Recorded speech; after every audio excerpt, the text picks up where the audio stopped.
La idea de esta sesión de hoy día, yo voy a apoyarme en el fondo, es desarrollar una idea teológica de la historia de San Agustín.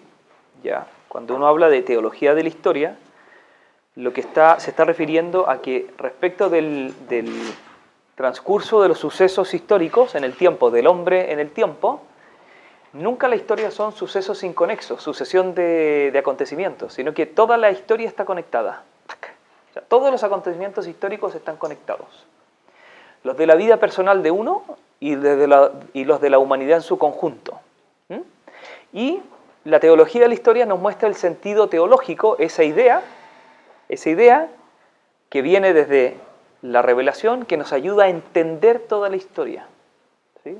Hay una idea clave que ayuda a entender toda la historia de la humanidad, del principio al fin de la historia. Y esa idea, que es teológica, y es una lectura teológica de la historia, que a uno también le ayuda a entender muchas cosas de las que ocurren hoy en día, fue desarrollada como nadie por San Agustín. ¿Ya? San Agustín tiene una obra que tiene ese carácter que se llama La ciudad de Dios.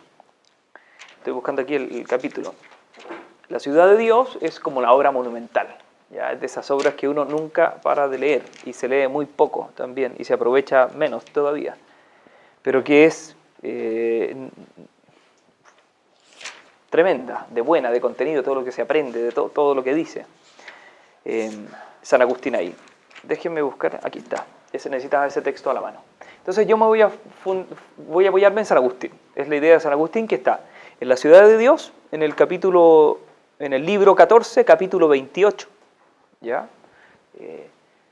Y en las narraciones de los salmos. San Agustín también comentó todos los salmos, y es el comentario al Salmo 136. El Salmo 136 es el que dice: junto a los ríos de Babilonia nos sentábamos a llorar recordando a Sión. ¿Sí? Ese es así parte. En sus sauces colgábamos nuestros instrumentos músicos, y los que nos llevaban cautivos nos decían: cantadnos un cántico de Jerusalén.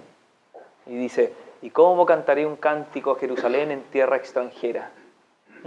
Si me olvido de ti, Jerusalén, que se me paralice la mano derecha. Si me olvido de ti, no te pongo en la cumbre de mis afanes, que se me pegue la lengua al paladar. Entonces ese es el salmo. Y San Agustín lo comenta así, pero bueno, como comenta los salmos él, muchos salmos así comenta. Pero ese salmo es directamente sobre teología de la historia, y sobre la idea que él captó, y que es así.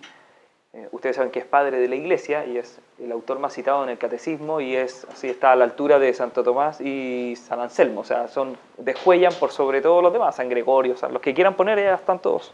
San Agustín es importantísimo en la Iglesia, importantísimo. Tanto que Santo Tomás todas sus fuentes son agustinianas. Él bebió de San Agustín. Es tan triste cuando se opone a Santo Tomás con San Agustín, como si fueran antagónicos, de ideas distintas. Es casi uno maestro y el otro discípulo. ¿Ya? De hecho, es el autor más citado en la Suma Teológica, San Agustín, pero por lejos. ¿Ya? Entonces, en ese Salmo 136 y en La ciudad de Dios, él habla de esta idea, sobre todo en el capítulo 14. Entonces yo voy a ir desarrollando la idea. La idea entronca con algo que yo ya les he comentado al principio, y está justamente en el capítulo 14, al comienzo del libro 14. Perdón que saque todas estas cuestiones. Pero la idea que ahí dice en los primeros capítulos es que Dios, cuando quiere crear al hombre, al ser humano, lo quiere en unidad. Por eso hace salir a todo el género humano de un solo hombre, de Adán. Porque no solo quiere que haya en la humanidad unión de naturaleza, sino lazos de consanguineidad. ¿Por qué? Porque eso asegura la paz, que haya paz. ¿Se fijan? Es como si fuéramos hermanos, de alguna manera. Al venir todo el género humano de un mismo padre, de alguna manera todos estamos ligados, todas las razas, todos. Porque todos venimos de uno. ¿Sí? Todos. Y eso hacía que en el principio la humanidad fuera lo mismo que el pueblo de Dios. Es decir, la humanidad estaba en amistad con Dios, vivía en comunión con Dios. Nuestros primeros padres rompieron esa relación, por así decirlo. Ese es el misterio del pecado original, sin el cual en verdad no se entiende nada de la fe cristiana, no se puede entender absolutamente nada. Es como algo esencial, porque es lo que da sentido a todo lo que ocurre después. Todo se dice que hubo un problema. Y es el problema que vemos hoy día. Hoy día vemos que el género humano clama por unidad y no la tiene. Clama por paz y no la hay. Y no la va a haber. No puede haber paz. Porque mientras el hombre no se reconcilia con Dios, no puede haber paz entre los hermanos. ¿Ya? Y esto ha recorrido toda la historia. Toda la historia, el resumen de la historia es el resumen de las guerras, de los conflictos. No por el sentido belicoso del hombre, sino por la búsqueda frenética de la paz. Que alguien prevalezca para que haya paz. ¿Sí? Y hoy día estamos en el tema de la aldea global, de las Naciones Unidas. Eso hasta antes no existía. Eso es del año 48, así. El tema de la Unión Europea, todo es unión, todo es como se juntan todos los presidentes, porque todos buscan que haya paz, que haya unidad. Eso ha sido toda la historia. ¿Por qué? Porque en el fondo hay un anhelo del corazón del hombre, porque en la prehistoria del hombre fuimos uno, y estamos llamados a ser uno. Eso es lo que dice también el Señor en San Juan, cuando está con sus discípulos y clama, dice, Señor, que sean uno, como tú y yo somos unos. Un sin. Allá está una encíclica de Juan Pablo II que habla de eso. De la iglesia. ¿Por qué? Porque al no coincidir ya humanidad y pueblo de Dios, Dios quiere restablecer el origen. Esa es la historia del pueblo de Israel. Se elige un pueblo y al pueblo le llama pueblo de Dios. A ese pueblo, fíjense que producto del pecado original, lo que quedó oscurecido en el corazón del hombre fue la ley natural.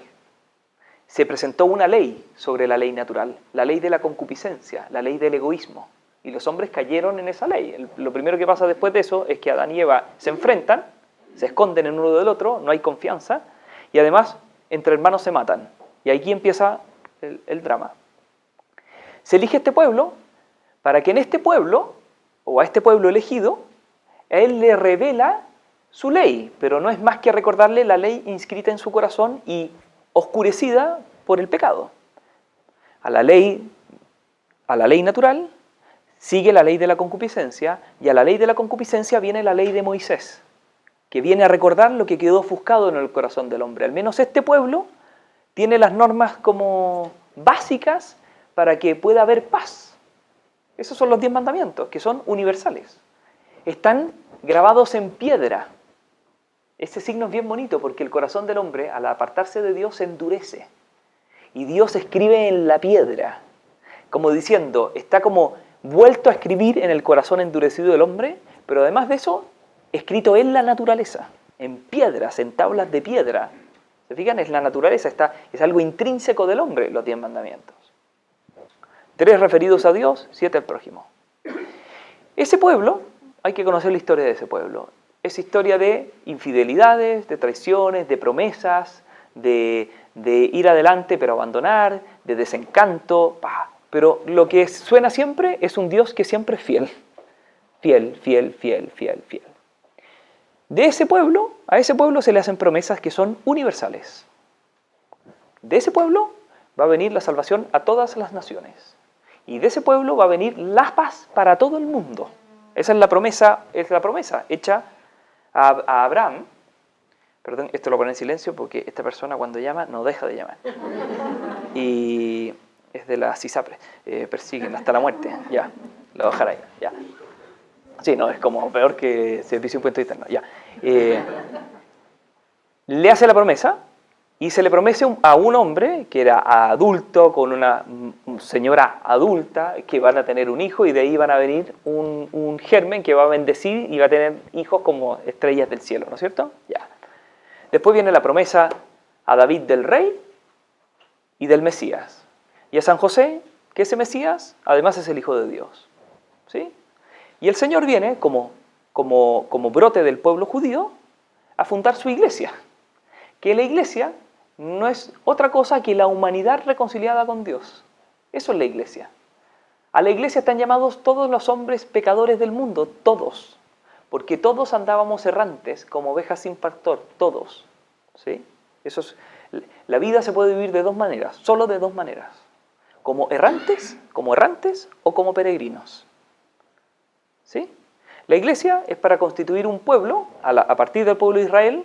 Ahora viene la ley de la gracia, que se sobrepone o lleva a su plenitud la ley de Moisés, porque la ley de Moisés fue dada para que el hombre se diera cuenta que no la podía cumplir, se reconociese pecador y viniera el auxilio del cielo, y el Hijo de Dios trae la gracia que hace posible cumplir la ley, y nos da un mandamiento nuevo, o sea, lo sube al máximo: amaos como yo os he amado.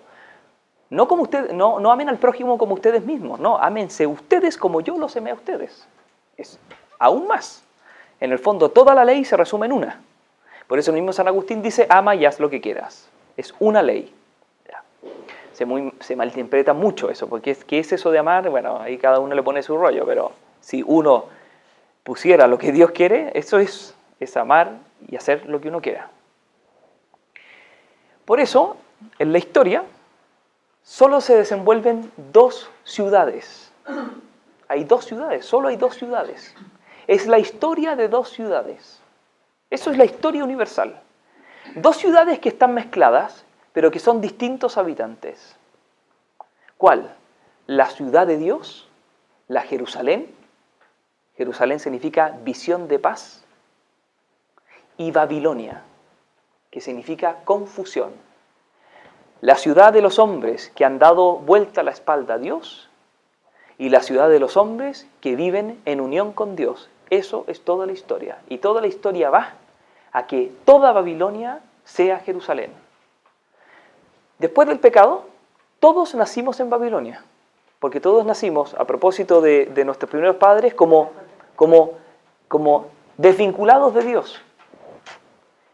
Cristo, así como por un solo hombre todos caímos en el errantismo, por así decirlo, somos de Babilonia, así, sin que uno haya hecho nada. Uno dice: ¿pero por qué? ¿Por culpa de Adán? Bueno, sí. Bueno, y por Jesús todos salimos salvados. O sea, también como por uno todos también, a la salvación. Cristo trae la gracia, y por el bautismo somos constituidos en ciudad de Dios. Pasamos de Babilonia a Jerusalén, ¿sí? Pero siempre podemos pasar de nuevo a Babilonia. Y todos los que están en Babilonia pueden volver a Jerusalén. ¿Y esto cuándo se va a saber? Bueno, cuando nos muramos. Al momento de la muerte, uno muere o como de la ciudad de Dios o como de Babilonia. Y eso pasa hasta dentro de la iglesia. No es que la iglesia sea Jerusalén, no. Los ciudadanos de Jerusalén están esparcidos por el mundo entero de una manera muy misteriosa, según la gracia de Dios, a propósito del bien que hay en la iglesia. Pero en la iglesia misma, los mismos cristianos pueden llamarse cristianos y vivir como de Babilonia, es decir, ser de Babilonia. ¿Por qué? Porque es un problema espiritual. Hay un tema espiritual. Es si uno vive de espaldas a Dios o vive de cara a Él. Hay un salmo que dice: buscad mi rostro, tu rostro buscaré, Señor. ¿Sí? El pecador que busca el rostro del Señor, el que vive de la misericordia, el que vive del amor de Dios, ese es de Jerusalén. Los demás pueden estar en la iglesia, eventualmente, haber sido bautizados, pero haber dado vuelta a las espaldas a Dios. Es decir, no vivir de la misericordia de Dios, sino vivir de ellos mismos. Es decir, aquellos que viven, lo voy a ir explicando todo, según Dios y según sí mismos. Por eso San Agustín aquí habla de que, y esto es lo que voy a explicar ahora, que Babilonia es de aquellos hombres carnales, dice él. Es constituida por los hombres carnales. Y Jerusalén está constituida por los hombres espirituales. Entonces lo primero que hay que hacer es entender esto de los hombres carnales. ¿Qué es ser un hombre carnal, una mujer carnal, un ser humano carnal? Lo primero que a uno se le viene a la cabeza es un montón de tipos que se van a una orgía, así como carnales. Lo carnal, que inmediatamente conecta como con lo sexual, con el trago, con... Sí, pero no solo eso. ¿Ya? Carnal no significa que se da y se entrega a lo libidinoso, por así decirlo. Como que uno dijera: los epicuros son carnales. Ustedes saben que los epicuros son los que decían que la felicidad estaba en el placer. Los hedonistas, como diciendo: no, los hedonistas son carnales y los estoicos son espirituales. ¿Sí? Porque los estoicos rechazaban los desórdenes de la carne, rechazaban incluso las pasiones y vivían impecablemente como hombres puramente racionales. Y uno podría decir: hombres carnales estos como bestializados y los estoicos espirituales. No, porque son carnales tanto los epicuros como los estoicos. Uno puede ser carnal no buscando ningún desorden de la carne, porque carnal, carne, significa hombre, ser humano.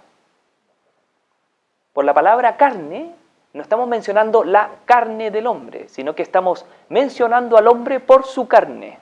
Nosotros tenemos carne. El Verbo se hizo carne. No es que se hizo carne, no se hizo un pedazo de carne, es que Dios se hizo hombre. ¿Sí? Por la parte se nombra el todo.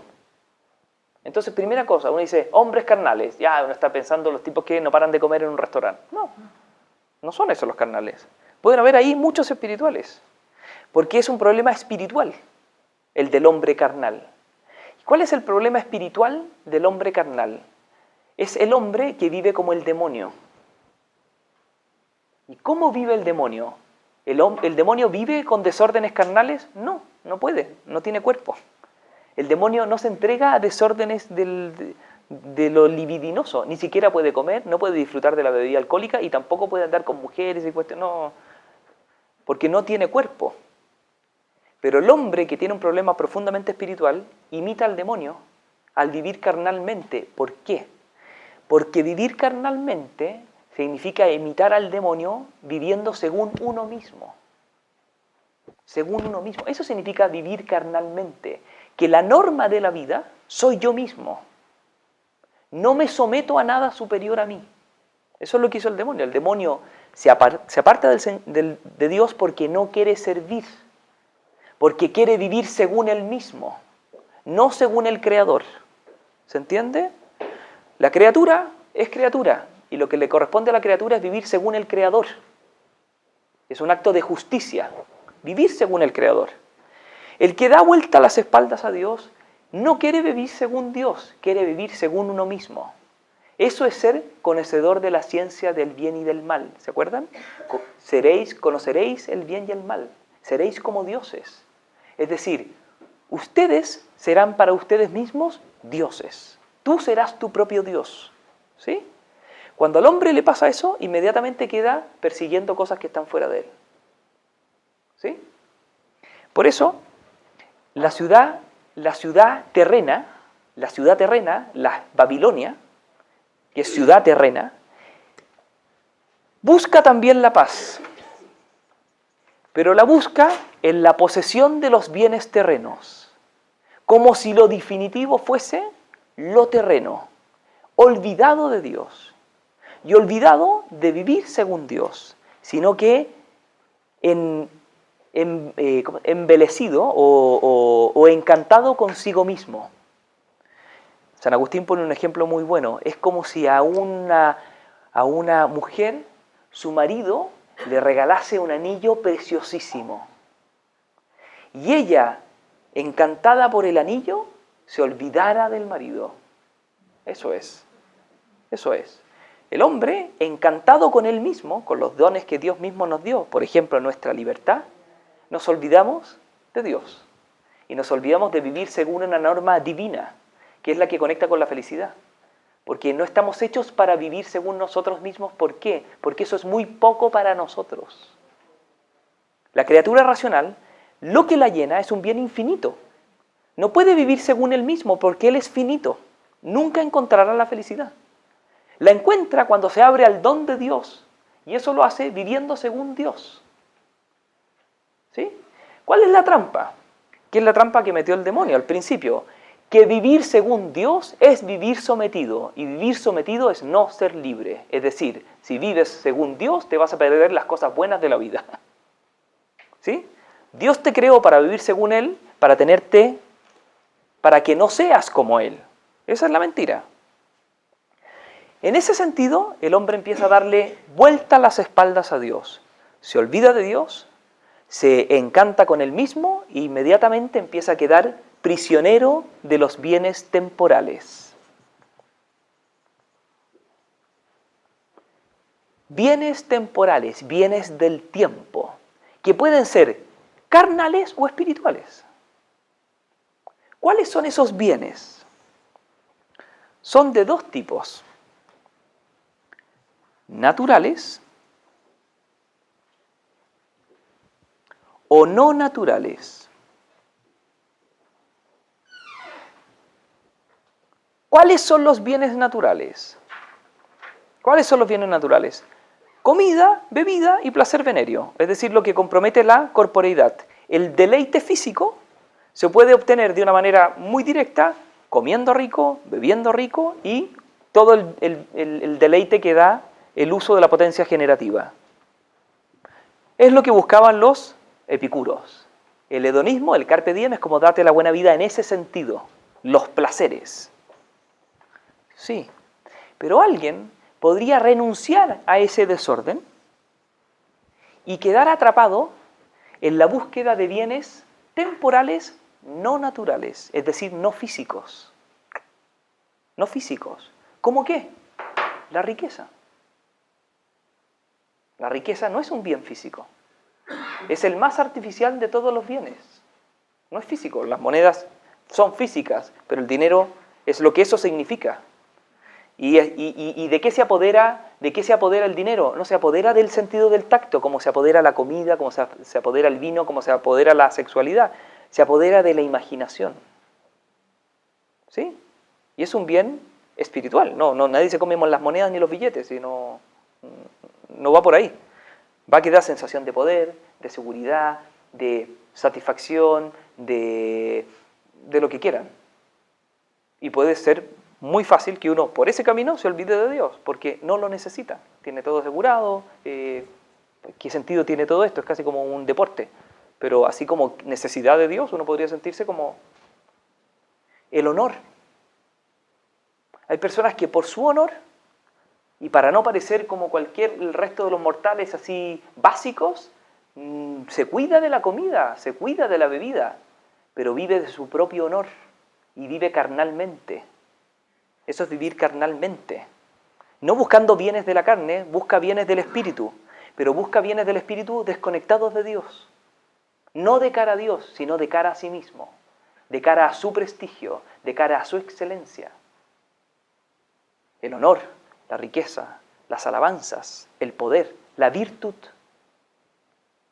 Esto es tremendo, porque uno podría tener el afán de buscar la virtud y podría buscarla carnalmente e imitar al demonio y volverse un soberbio que vive impecablemente, pero es demoníaco en el sentido de que no siente gratitud porque no ha recibido nada. Él es perfecto gracias a Él. Nadie le ha dado nada. Mira que soy yo. Y mira a todos como desde la cumbre de quien no tiene a nadie por sobre sí. Eso es vivir carnalmente. ¿Me siguen? O sea, cuando uno... ¿Esto por qué lo descubre San Agustín? Porque en la carta a los Gálatas, en el capítulo 5, San Pablo describe el vivir según la carne. Y cuando describe vivir según la carne, después describe vivir según el Espíritu, lo vamos a leer luego a propósito de Pentecostés, él describe los desórdenes de la borrachera, el desorden de la sexualidad, pero describe la discordia, la porfía, la soberbia, la vanidad, la avaricia, que todos son espirituales. ¿Se fijan? O sea, los de la ciudad terrena pueden buscar los bienes del cuerpo o los del alma, o los dos. El tema es que no buscan a Dios. Buscando esos bienes, en el fondo solo se buscan a sí mismos. Y caen en una cosa tremenda, el más profundo aburrimiento. Hay una nota característica de la ciudad terrena, y es que es una sociedad aburrida. Bueno, ni siquiera sociedad. Hay una frase muy buena que dice: un inexorable aburrimiento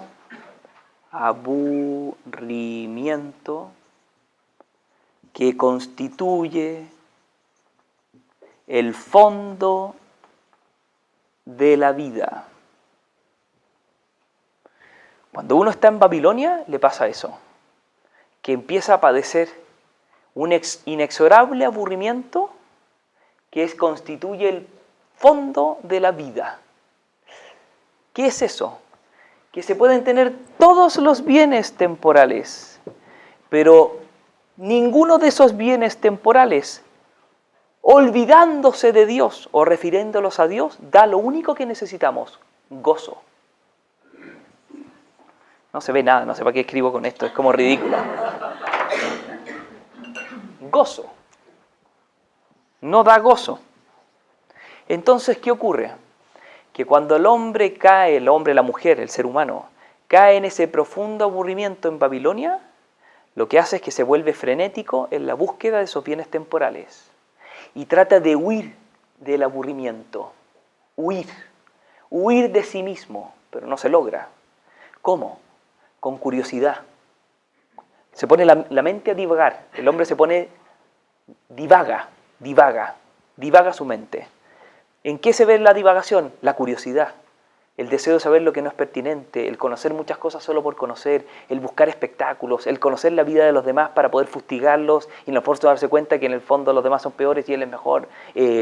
Verbosidad, el hablar por hablar, el no poder tener diálogo profundo, intercambio de vida personal, hablar de los... No, hablar, enterarse, hablar, que ahora se habla así, sin hablar, pero está buscando, curioseando, movimiento, proyectos, hacer cosas. Hay que estar en proyectos. Es como terrible lo que pasa hoy día muchas veces, como que, ¿y tu proyecto? No, que no estoy en ningún proyecto. Como que no, hay que estar en un proyecto, hay que proyectar algo, hay que estar y consumar un proyecto y no hay un proyecto, hay que después otro. Inquietud de cosas, inversiones, movimientos, viajes, paseos, actividades, salir, no sé qué. Salir de sí mismo, moverse. Nadie está tranquilo en su casa haciendo nada. No, ese parece que vive mal. Es como, hay que estar en algo. O sea, hay que buscar algo que hacer. Inquietud física, correr mucho, subir cerros, saltar, no quedarse quieto, no perder capacidad de atención, mucha alegría flotante, pero que en el fondo no es más que el reflejo de un tedio existencial. Eso. Salgan al mundo y empiecen a ver qué pasa. Y el problema es que se tiene mucho y se disfruta poco.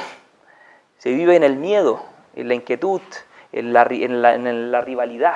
Eso va pasando con Babilonia, es ciudad de confusión. Pero si parece que estamos bien y está todo bien, ¿pero por qué no estamos bien? Porque falta el fondo, lo que constituye la paz misma. Y es que estemos en paz con Dios.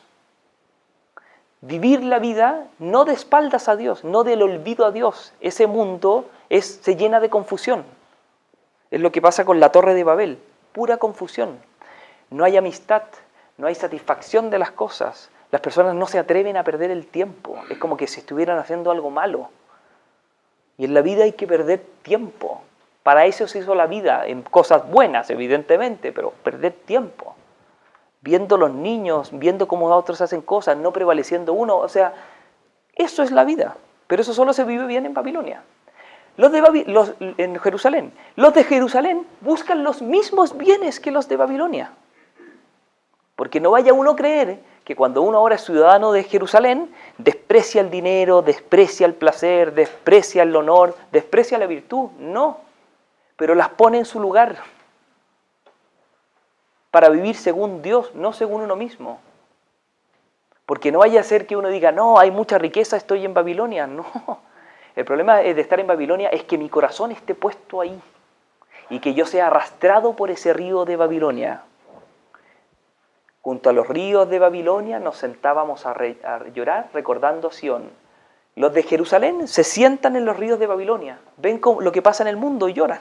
Y no se tiran al río, porque anhelan lo futuro y disfrutan lo presente, pero no se dejan arrastrar por el río de Babilonia. El río de Babilonia lleva al océano. El océano es signo de la muerte, que es el no poder amar, el estar en la más profunda soledad. El hombre se queda solo en Babilonia.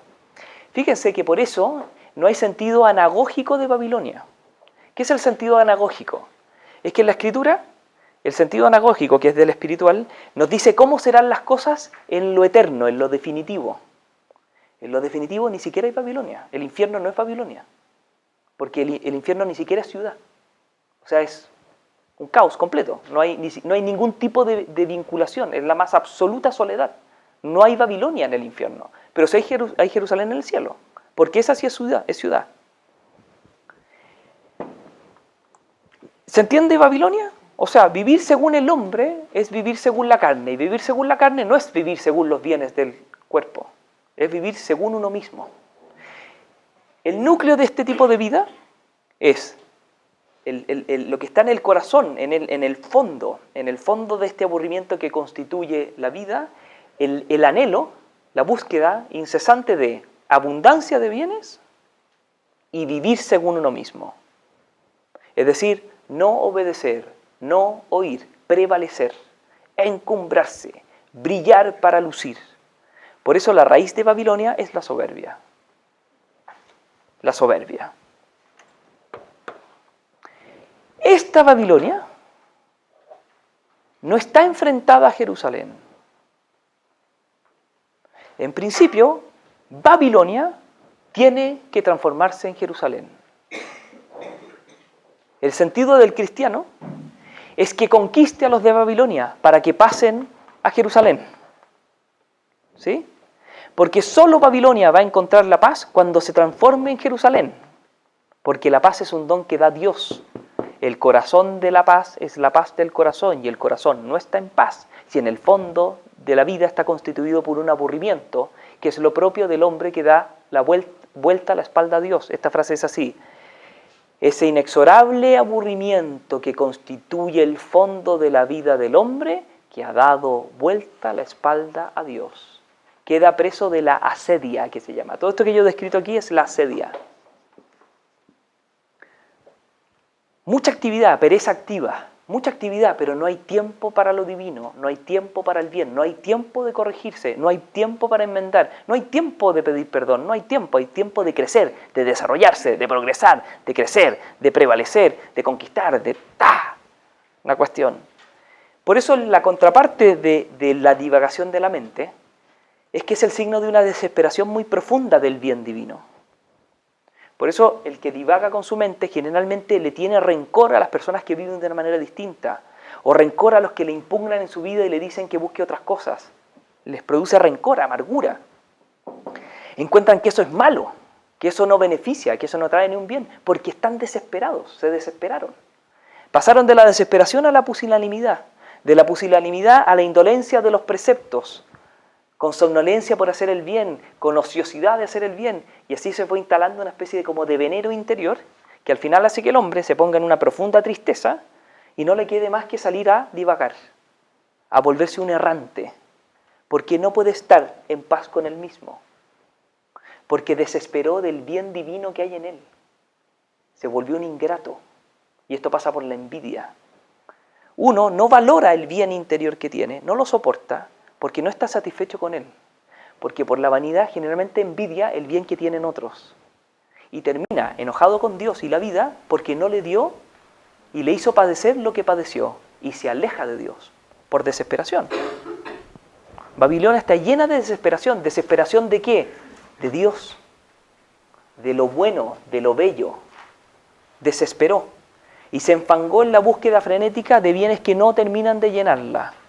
Y vive en la confusión, y vive en la insatisfacción, y en el fondo con mucha alegría que no refleja más que una profunda tristeza. Jerusalén no es así. Jerusalén es a la que estamos invitados nosotros. Pasar a Jerusalén es vivir en paz con lo que se tiene, si lo que se tiene es suficiente. Es poder disfrutar bien de todos los bienes creados por Dios, de la comida. O sea, los únicos que disfrutan comer bien son los de Jerusalén.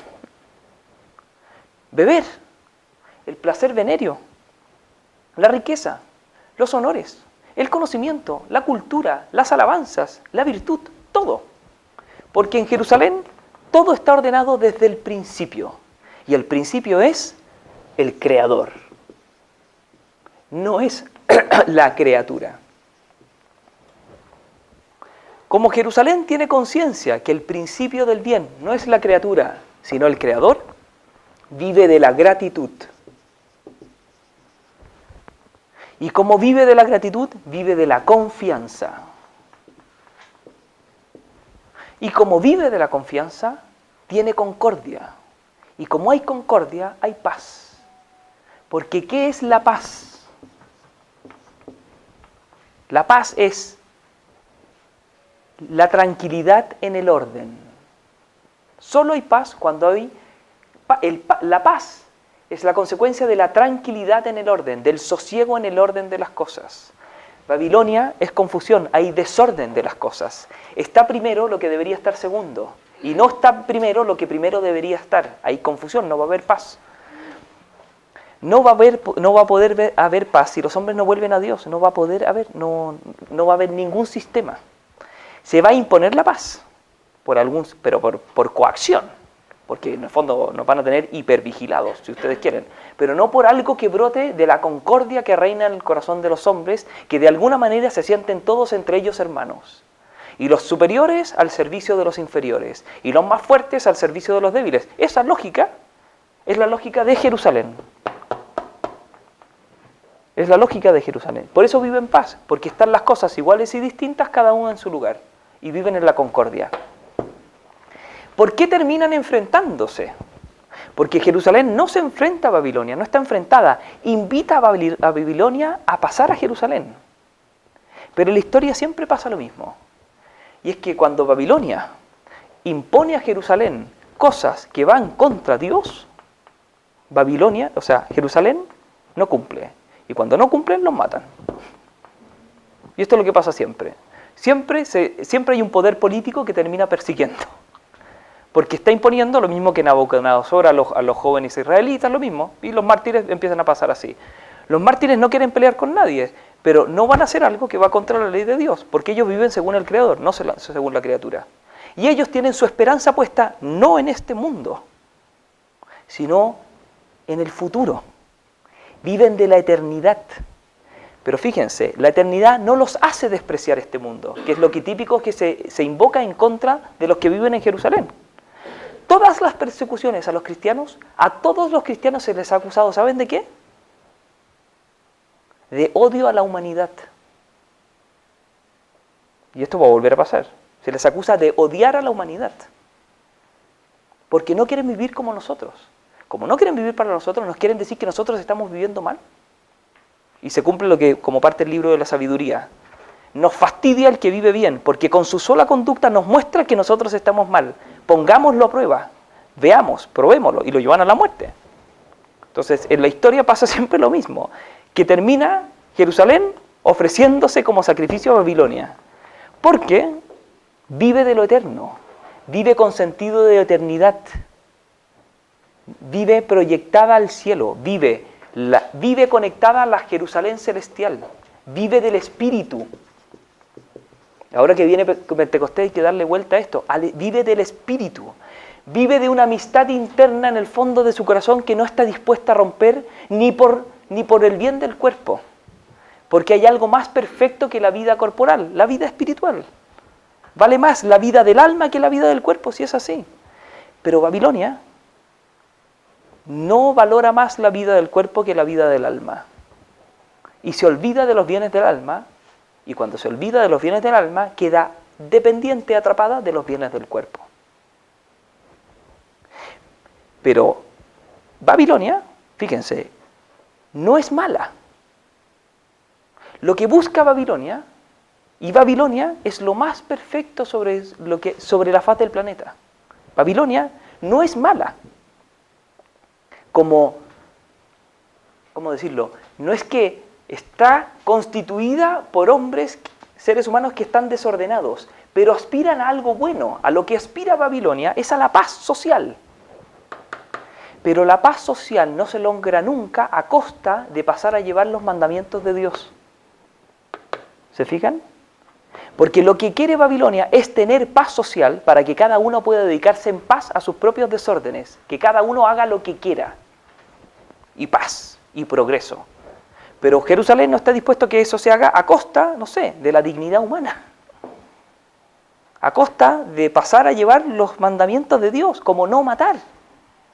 No está dispuesto, porque vive del Espíritu. Porque tiene clara conciencia que así no se logra la paz. Porque la paz es el reflejo de la paz del corazón. Y los asesinos no tienen paz. Una sociedad que mata a sus hijos no puede tener paz. No va a tenerla nunca. Porque es una mentira que se viva así en paz. Una sociedad que mata a sus padres, hijos que matan a sus padres, no puede haber paz. Aunque haya mayor economía y gastemos menos plata, es que no va a haberla nunca, porque hay un problema de base. Un problema de base. Es que los padres están contra los hijos y los hijos contra los padres. ¿Cómo va a haber paz así?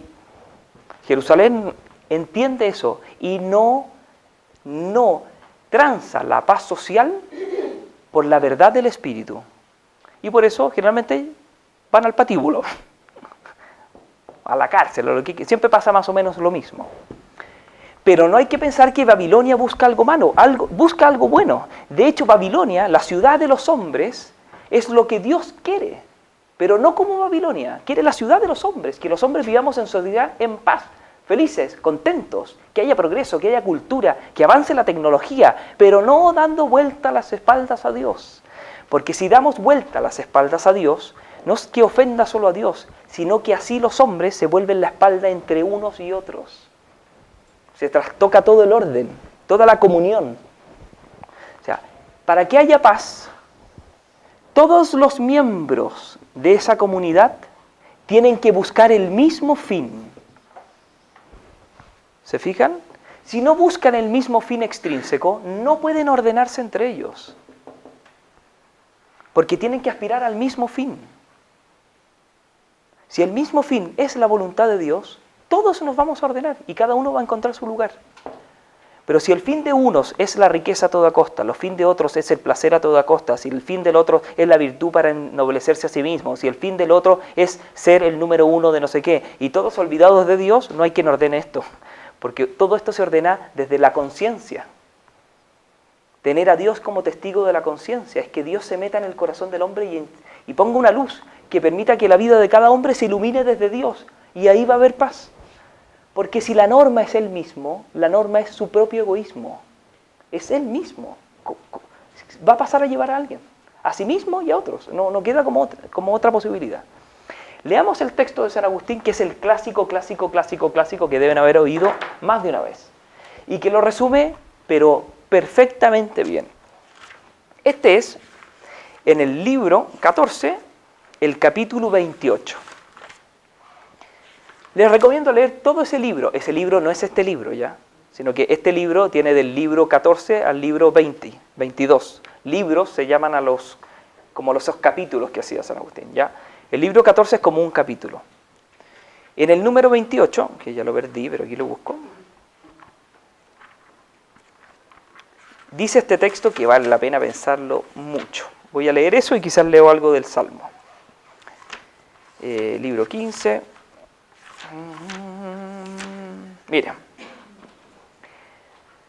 Dos amores dieron origen a dos ciudades.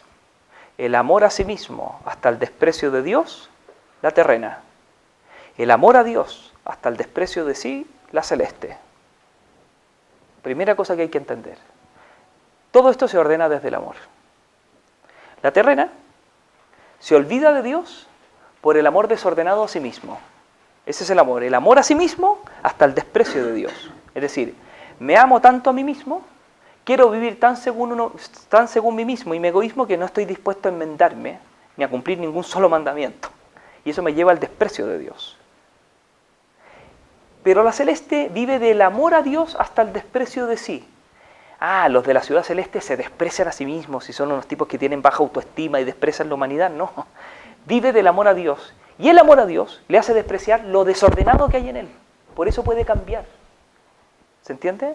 No por soberbia, sino porque llega a despreciar su egoísmo, llega a despreciar su mezquindad, llega a despreciar su desorden sexual, llega a despreciar lo malo que hay en él, que enturbia, que ensucia, que empaña el amor a Dios y del amor a Dios a él. Hace que impide el amor de Dios hacia él. Eso quiere decir dos amores. El amor a sí mismo hasta el desprecio de Dios, la terrena. Desterremos a Dios del mundo. Lo que quiere el demonio es que se destierre a Dios del mundo y entregarle el mundo al hombre. Y si el hombre toma el mundo olvidado de Dios, va a destruirse. Esa es la gracia, se destruye. ¡Pah! El demonio no quiere que se destierre a Dios del mundo para que lo adoren a él. No le interesa. Le interesa que el hombre destierre a Dios de su corazón y va a ir a la muerte. Se opaca. Ya. La terrena, la primera, es decir, la celeste, la terrena, la primera se gloría en sí misma. La segunda se gloría en el Señor. Aquella solicita a los hombres la gloria. La mayor gloria de la segunda cifra en tener a Dios como testigo de su conciencia. ¿Sí ven? Esto es curioso. Como que las personas quieren tener a los demás como testigos de su vida. Y que los demás digan qué bien vives. Pero el de la celeste, lo más importante es tener a Dios como testigo de su conciencia. Es primero buscar qué Dios piensa de mí, más que piensan los demás de mí. Pero parece que es primero qué piensan los demás de mí, cómo me van a juzgar, y después vemos si esto calza con lo de Dios o no. Pero lo de Dios es tener a Dios como testigo de la conciencia. Ahí hay paz. Si no, ¿cómo va a haber paz? Por eso hay que enajenarse de la conciencia. No hay que buscar silencio porque aparece la verdad de sí mismo. Pero como quiero vivir según mí mismo, no quiero enmendarme. Estoy desesperado. Por eso voy a decir para que no salgas deprimido, voy a decir lo que soluciona esto ya. Pero quiero que lo vean así. Sí. Pero ven, o sea, yo me desespero. El bien se me hace inalcanzable. Me desespero. No quiero enmendarme, quiero que me dejen en paz. Me olvido de Dios y vivo según mí mismo. ¿Cómo se soluciona? Ya lo vamos a ver. Pero esto es lo que pasa. Busco tener a los demás como testigos de mi conciencia. Entonces publico, subo fotos, muestro todo lo que hago y todo. Y digo, estás bien, qué entretenido. ¿Quién como tú? Me encantaría estar... Listo, como tener... ¿Se fijan la lógica? No es que cuando uno hace eso, obvio, uno lo puede hacer, pero ¿me entienden a lo que esto exagerado podría significar? Que uno lo que quiere es decir, estoy bien porque todos, mira cómo me admiran y dicen, mira, 15.000 likes. Así se llaman estas cuestiones, ¿no? Ya. No, el de Jerusalén, y tampoco desprecia eso, también puede mostrar y mostrar sus cosas, pero lo que le importa es tener a Dios como testigo de su conciencia. El que esté bien o mal no depende de lo que dice la ley positiva. Lo dice la ley natural. Lo dice Dios como testigo de la conciencia. Eso es lo que busca primero. Esta dice a su Dios, gloria mía, tú mantén alta mi cabeza. La primera, la terrena, está dominada por la ambición de dominio de sus príncipes o las naciones que somete. Miren esto qué bonito. En la segunda, se sirven mutuamente los superiores mandando y los súbditos obedeciendo, se sirven. Porque aquí está descrito que mandar es servir, reinar es servir. Por eso cuando nos sometemos a Dios, no es que nos sometemos a Dios, es que Dios se somete a nosotros.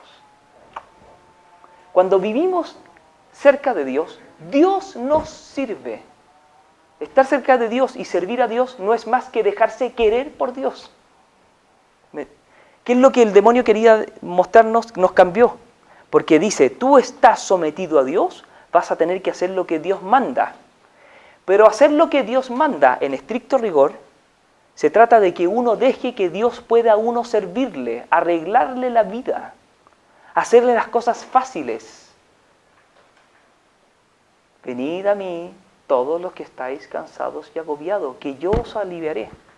Aprended de mí que soy manso y humilde de corazón, porque mi yugo es llevadero y mi carga ligera. No está diciendo venid a mí para que ya ahora tienen otro peso y otra cosa, y fíjate, No, es que te voy a quitar peso, lo tuyo lo cargo yo. Por eso lo digo al tiro, lo que soluciona esto, y por eso estamos en un buen tiempo, es la misericordia. La misericordia arregla el corazón de Babilonia, es solo la misericordia. Y la misericordia es el núcleo del mensaje cristiano, el núcleo, lo más fuerte que tiene, lo más noble, lo más sólido, lo más denso, lo más atractivo de todo, lo más seguro, es eso. Lo más seguro. Por eso hay que volver a eso. Al que vive en Babilonia, no hay que fustigarlo, hay que mostrarle la misericordia. Y la misericordia no es del que mira, no, la misericordia es del que espera, del que aguanta, del que recoge. Que alguien tenga un lugar donde volver de sus fracasos, no para que se los enroste, sino para que lo vistan, para que pongan un anillo en el dedo, para que le pongan salteales, para que se haga fiesta. Eso 1 y 1.000.000 de veces. Eso es, la misericordia saca de la desesperación, porque el bien divino no es algo que conquistamos nosotros por nuestra fuerza.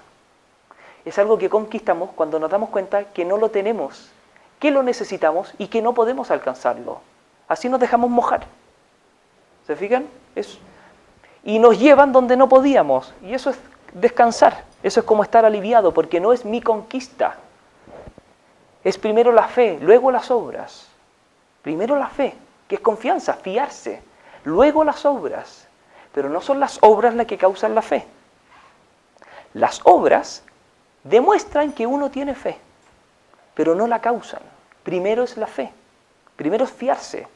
Como me fío, hago lo que Dios me pide.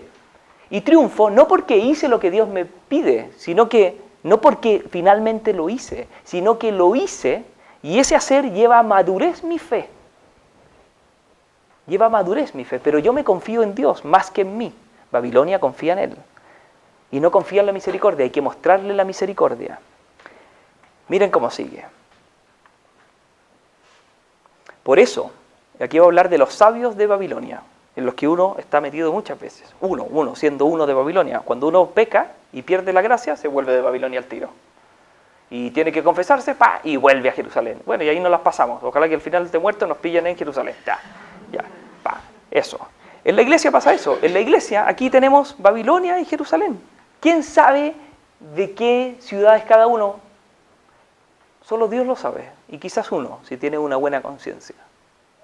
Pero en la iglesia pasa eso. Los entuertos de la iglesia que pasan, el mal de la iglesia, no es por la iglesia. Es porque alguien no vive según la iglesia. Pero Dios en su misericordia aprovecha ese mal que se da en la iglesia por aquellos que no viven según la iglesia para purificar y hacer aún más perfecto el oro que hay en la iglesia. Y el que no estamos viendo nosotros ahora porque vemos el alpechín, ¿se acuerdan?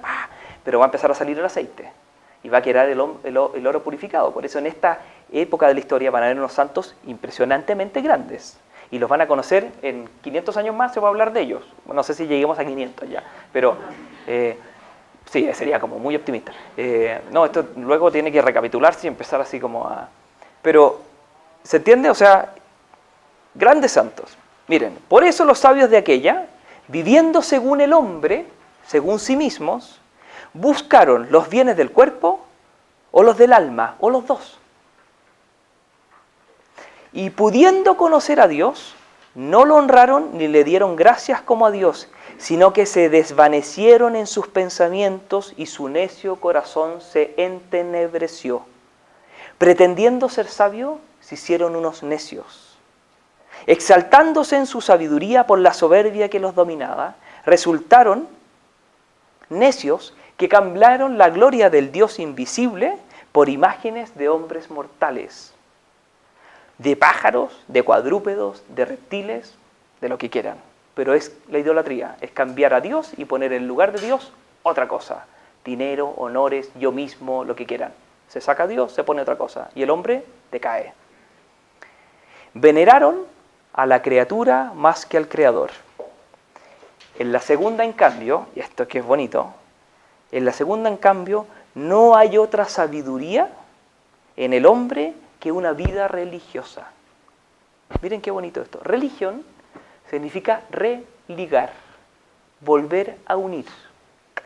Esto es precioso. Porque religión significa que cuando uno tiene una vida religiosa, vive religado.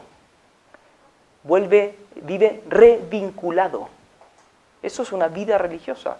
La mayor sabiduría de la ciudad terrena, de la ciudad celestial, no es la riqueza, siendo la riqueza un bien. No es el honor, siendo el honor un bien. No es el placer, siendo un bien el placer. No. Es vivir religado. Es vivir en amistad con Dios. Si vive en amistad con Dios, una vida religiosa, eso le permite aprovechar todos los bienes que Dios ha puesto a su alcance. Placer, dinero, honor, lo que quieran, todo. Pero no vive para eso, sino que vive para Dios. Como vive para Dios y vive religado, vive de la misericordia. Y por eso todo lo que tiene, en el fondo, lo aprovecha y lo comparte. Así hay cultura. Cultura es cultivo común. ¿Se fijan? Se produce la vida social en su verdadero sentido, que no es para el progreso en ciertos estándares, es para que todos puedan vivir mejor. Para eso es el progreso, que todos puedan vivir mejor, lo mejor posible. Con la que se honra justamente al verdadero Dios, esperando como premio en la sociedad de los santos, hombres y ángeles, que Dios sea todo en todas las cosas. Por eso, última cosa, así como está el mensaje de la misericordia, que es lo que nosotros podemos ofrecer, es decir, ofrecer la alegría que hay en el fondo de nuestra vida, está, ojalá que la haya, y si no hay que buscarla. Porque si en el fondo de nuestra vida está constituido por un inexorable aburrimiento, estamos en Babilonia, aunque estemos yendo a misa y todo. Aquí hay algo que está fallando. ¿Ya? ¿Cómo se llena ese fondo de la vida y se constituye de gozo? Con la misericordia. Misericordia, por eso hay que ser pequeños, humildes y sencillos. La base de Jerusalén es justamente la opuesta a Babilonia, la humildad. Humilde. Dejarse querer, dejarse recoger. Pero hay que tener conciencia de que uno está caído, hay que tener conciencia de muchas cosas. ¿Sí? Y lo otro es no perder el sentido de eternidad. Por eso hay que hablar del Apocalipsis. Porque en el Apocalipsis se relata que en un minuto determinado de la historia se va a enrollar el cielo, dice. Se enrolla el cielo. Y cuando se enrolla el cielo queda el caos, paz absoluto en la tierra. ¿Por qué? Que se enrolla el cielo es que no hay trascendencia, es que no hay cielo. Nadie vive de cara al cielo, nadie reza, se reza poco. Rezar no en el sentido de repetir, de hablar con alguien. No de hacer una meditación, no, de hablar con alguien vivo, que trasciende. Y esperando la promesa futura, que es lo que permite vivir alegre hoy día en medio de tanta cosa difícil y tantos problemas que uno tiene y limitaciones. Una esperanza en algo definitivo. Se enrolla el cielo. Y es ahí donde se produce la confusión. Hay que hacer prevalecer la visión de eternidad. Si no hay visión de eternidad, en el fondo hay una inmanencia completa y vivimos según nosotros mismos.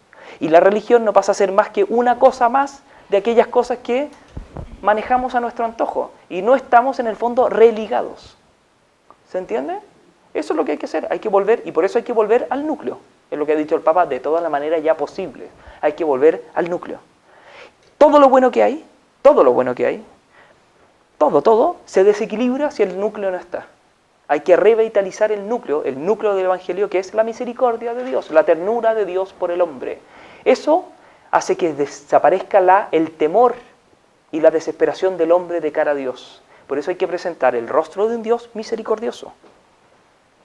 Y ser testigo de la misericordia de la vida en uno. Y eso es ser luz en Babilonia. Eso es lo que necesita Babilonia. Personas que viven con la conciencia de ser misericordiados. Yo fui misericordiado. ¿Y por qué vives? ¿Porque eres perfecto? No, porque fui misericordiado y soy misericordiado. Y por eso puedo tener misericordia. Pero ese es como el núcleo. No es porque yo cumplí, porque encontré una buena idea, porque la ética católica es tan buena. Eso es un puro cuento. Ser cristiano es encontrarse con una persona. Y si no me encontré con esa persona, la verdad es que vivo en Jerusalén como siendo de Babilonia. Porque en el fondo esto no es más que vivir según mí mismo. No sé si me he podido explicar un poco. Eso es súper importante. Y hay que estar muy contentos, en el sentido de que hay mucho que se puede aportar. Y no son estructuras sociales, no, eso también, pero es la vida cotidiana, es la vida de la misericordia. Un habitante de Jerusalén en medio de Babilonia. Y no fustigando a los de Babilonia, sirviendo. Intentando que Babilonia se vuelva a Jerusalén. No se trata de que Babilonia sea destruida. ¿Se entiende? Que Babilonia sea destruida, que del cielo baje fuego, que es lo que dice el Apocalipsis. Es el amor de Dios que transforma los corazones. El Señor muestra, vean, estamos en el mes de sacar el corazón lleno de llamas. Es el amor que derrite lo duro. Eso es lo que hay que ofrecer, amor que derrite lo duro. Y hay que tener paciencia y hay que vivir de Dios, porque si no, no se resiste. Porque tampoco las cosas resultan como uno está esperando que resulten en el tiempo que uno espera y con la eficacia. No, es como bien sorprendente, porque parece que la cosa se pone peor y la cuestión... Bueno, pero si uno vive religado, esto es lo que dice, tú mantienes alta mi cabeza. Mi mayor gloria es tenerte a ti como testigo de mi conciencia. ¿Vamos a ganador? Seguro que sí. ¿En qué momento? No sabemos, pero ganamos. Eso está decretado. Hay un triunfo. El amor vence siempre. Siempre. Si el problema es que uno se desespere de amar. Esa es la trampa. Pero el amor vence siempre. Nadie vence el amor, porque el amor mueve el cielo y las estrellas. Entonces, no hay que preocuparse por nada. O sea, en cierto sentido, pero solo hay que preocuparse de que uno se pase a Babilonia. Pero, ¿qué pasa en Babilonia? No hay que preocuparse por nada, estando en Jerusalén, porque se va a transformar Babilonia en Jerusalén. Así Babilonia es destruida. Cuando todos los hombres errantes se vuelven peregrinos, es decir, pasan a formar parte del pueblo de Dios, de la iglesia. Por eso la iglesia tiene que evangelizar, ¿se entiende? No es como para tener adeptos, es que es la única salida del mundo. Y tenemos que entenderlo así, y no porque seamos así, tipo... No, porque si no, no tiene sentido ser cristiano. Porque ser cristiano no es como ser una cosa más, así como... No, tiene un sentido de misión potentísimo. Eso es lo que ha pasado ahora, que los cristianos piensan que lo de ellos es una opción más, y tienen que respetar las opciones, y no hemos entendido el problema, y es que Dios se hizo hombre para salvar a todos los hombres, porque Él salva a Cristo. Es lo que todos los hombres anhelan, lo que todos los hombres necesitan, lo que necesita una sociedad para que haya paz. Por eso tenemos la misión de evangelizar, ¿se entiende? Si no, perdemos el impulso evangelizador. Y se transformó la vida cristiana en una cosa privada, que no se puede mostrar en ninguna parte, porque es privado. Estamos liquidados, porque no vamos a evangelizar nada así, porque tiene una misión de fermento en la masa. ¡Wow! Pero solo se hace con esa convicción de esto. Ya, eso quería decir yo, no sé qué hora es. Súper bien. Ya, yo pensé que me iba... Ya. Miren, estos libros, siempre me preguntan dónde están estos libros. Sí, son de la BAC. Son se llama BAC, Biblioteca de Autores Cristianos. La BAC editó todos los libros de San Agustín. Tampoco son tan fáciles de conseguir en otras ediciones. Uno lo que consigue es a veces las confesiones y qué sé yo. Pero la Ciudad de Dios y todas las obras están en la BAC. Se encuentran por internet, hay varias bibliotecas que a veces tienen, pero es difícil que uno vaya y diga, aquí está. Casi como que hay que encargarle un poco y qué sé yo. Si alguien quiere, y yo lo puedo fotocopiar las páginas y pasarles cosas, o escanear y mandar algo. Pero estos son, o sea, no son tan fáciles de conseguir, pero vale la pena tenerlos, ¿ya? Y leerlos de a poco. Pero la Ciudad de Dios vale la pena leerlos.